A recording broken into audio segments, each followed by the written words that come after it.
안녕하십니까. 나폴레옹입니다. 제가 오늘 특집으로 여러분에게 한 말씀 드리고 싶어서 녹화를 합니다. 뭐냐 하면요, 여러분 윤석열 대통령을 어떻게 생각하십니까? 제 얘기를 오해하지 말고 들어주시기 바랍니다. 윤석열 대통령의 생각이 어떻다라는 것을 저는 윤석열 대통령이 취임한 이후에 알아버렸습니다. 윤석열 대통령 후보 시절 마지막에 사형을 왜 돕겠다라고 얘기했는지에 관해서는 제가 따로 말씀을 드리지 않겠습니다. 그것도 또 다른 많은 설명이 필요한데, 그냥 한 말씀만 드리면, 이제는 탄핵에 찬성했냐 반대했냐, 아니면 탄핵 때 무슨 역할을 했냐, 뭐 하는 것들은 문재인 정권을 끌어내고 우리가 새로운 정권을 만드는 데 있어서 그 전에 있었던 일들을 역사책에 남기고 역사적 교훈으로 삼고, 앞으로 그런 일들에 대해서 우리의 생각의 통로, 아니면 생각할 수 있는 여러 가지 재료로 삼는 것은 필요하나, 새로운 시대에는 이미 과거 시대에 있었던 뭐에 대해서 더 나아가서는 친박도 그렇고 친이도 그렇고 다 없어졌으면 좋겠다라는 게 제 생각이었다라는 말씀을 드립니다. 저는 지금 윤석열 대통령이 그 작업을 하고 있다, 저는 그렇게 봅니다. 기본적으로 윤석열 대통령 정치권에 없었던 분입니다. 그렇기 때문에 이분은 정치에 대한 신뢰가 없을 뿐만 아니라 정치인에 대한 신뢰도 별로 없다고 볼 수가 있습니다. 윤석열 대통령과 전두환 대통령이 닮은 점, 첫 번째는 뭐냐면, 전두환 대통령도 투스타 제너럴로서 군부를 잡고 그리고 대통령이 되었습니다만은, 대통령이 되겠다고 생각하는 사람이 아니고요. 박정희 대통령이 돌아가신 이후에, 서거하신 이후에 여러 가지 환경들이 그를 대통령으로 만들었다, 이렇게 보는 것이 옳지 않겠습니까? 윤석열 대통령도 제가 보기엔 대통령을 하겠다 이렇게 생각하지 않았다고 본인이 말씀을 하셨습니다. 그러나 여러 가지 여건이 그를 대통령으로 내몰았고, 대통령으로 내몰았을 때 그가 그 대통령으로 내몰린 상황을 받아들였다 라고 얘기하는 편이 옳지 않겠습니까? 그것이 제가 보기엔 같은 점이다라는 겁니다. 두 번째 같은 점은, 전두환 대통령은 군인 출신이기 때문에 군인을 통해서 정치를 개혁하고 나라를 개혁하려고 했다. 여러분 어떻게 생각하십니까? 전두환 대통령은 그렇게 했죠. 제가 보기에는 윤석열 대통령은 검찰을 통해서, 우리가 뭐 검찰공화국이라고 막 뭐라고 얘기를 합니다만, 검찰을 통해서 나라를 개혁하고 나라의 새로운 방향을 정해야 되겠다, 이렇게 생각하신 것 같습니다.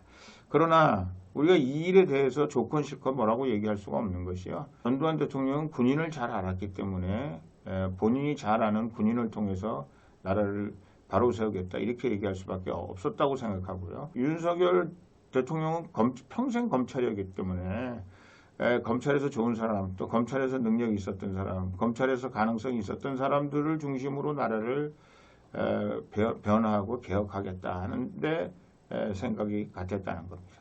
세 번째는 이 나라가 개혁이 완성되고 이른바 검찰을 통한 혁명이라고까지 볼 수 있을 겁니다. 그것을 완성하기 위해서는 이 세력이 당분간은 지탱돼야 된다, 이렇게 생각한 거죠. 박정희 대통령의 제가 정말 불세출의 지도자라고 얘기합니다만, 불세출의 지도자가 된 박정희 대통령을 잘 살펴보면, 박정희 대통령이 18년이라는 통치가 있었기 때문에 박정희 대통령이 불세출의 지도자로 남은 거죠. 말하자면 검찰 개혁을 통해서 검찰로 나라를 개혁하고 바로잡겠다 생각하는 윤석열 대통령 입장에 있어서는 당분간 검찰이 그 역할을, 대한민국 역사에 있어서 그 역할을 해야 될 시대라고 본인이 생각한 거죠. 사람들이 물어봤어요. 검찰밖에 사람이 없느냐? 왜 검찰을 계속해서 기용하느냐? 능력에 따라서 하는 겁니다. 딱 한마디 얘기했죠. 그리고 지금 많은 사람들이 소통령 한동훈 이분에 대해서 뭐 소통령이다 이렇게 얘기하는데, 제가 생각하기에는 윤석열 대통령 입장에 있어서는 검찰을 통해서 대한민국을 개혁해야 된다 생각하고, 본인이 5년밖에 지속되지 않는데 그것을 계속 이어나가기 위해서는 한동훈이라는 사람이 필요하다고 생각했을 가능성도 충분히 있다라는 생각을 하게 하는 것입니다. 제가 마지막으로 말씀드립니다. 우리 전두환 대통령과 윤석열 대통령의 같은 점은요, 그런 면에 있어서 이 본인이 정치에 늦게 입문을 했습니다만은 정치에 대한 본인의 확고한 신념, 정치가 앞으로 어떻게 돼야 된다는 신념이 됐건 철학이 됐건 자기 이상이 됐건 그것이 여간에서는 흔들리지 않는다라는 겁니다. 않을 거라는 겁니다. 지금 전두환 대통령 여러 가지로 후세 역사가들이 평가를 하겠습니다만은 전두환 대통령은 7년 단임제를 했죠. 많은 사람들이 7년 단임제로 안 끝날 거라고 생각을 했습니다. 그러나 자기의 정치적 철학이라든가 신념이라든가 이런 것들을 세우면 그것에 충실했다는 거죠. 또 많은 사람들이 노태우 후계자에 대해서 여러 가지 얘기를 많이 했었는데 그것도 결국은 본인이 왔다 갔다 좀 하긴 했습니다. 했을 수는 있습니다. 인간이기 때문에. 그러나 그것이 끝까지 변하지 않았다는 거죠. 그리고 마지막 죽는 순간까지 남들이 뭐라고 비난의 화살을 던진다고 할지라도 자기가 자기 신념에 충실했다는 사실에 대해서 자기가 정치적 지향점에 대해서 한 번도 후회하지 않았다라는 거, 자기 자신이. 그래서 사과하지도 않았다라는 거, 그리고 그것에 대한 확신이 있었다는 거, 그리고 그것이 죽는 순간까지도 본인이 인간적으로 개인적으로 잘못한 것이 있다고는 생각하나 그러나 본인이 밀고 나갔던 정치적인 지향점이라든가 신념이라든가 철학이라든가 이런 거에 대해서는 끝까지 본인이 최선을 다했다, 잘했다, 이렇게 생각했다는 거. 윤석열 대통령도 제가 보기에 똑같지 않을까라는 생각을 합니다.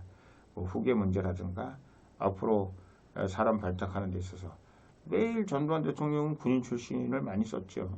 군인과 연관된 사람들을 많이 썼죠.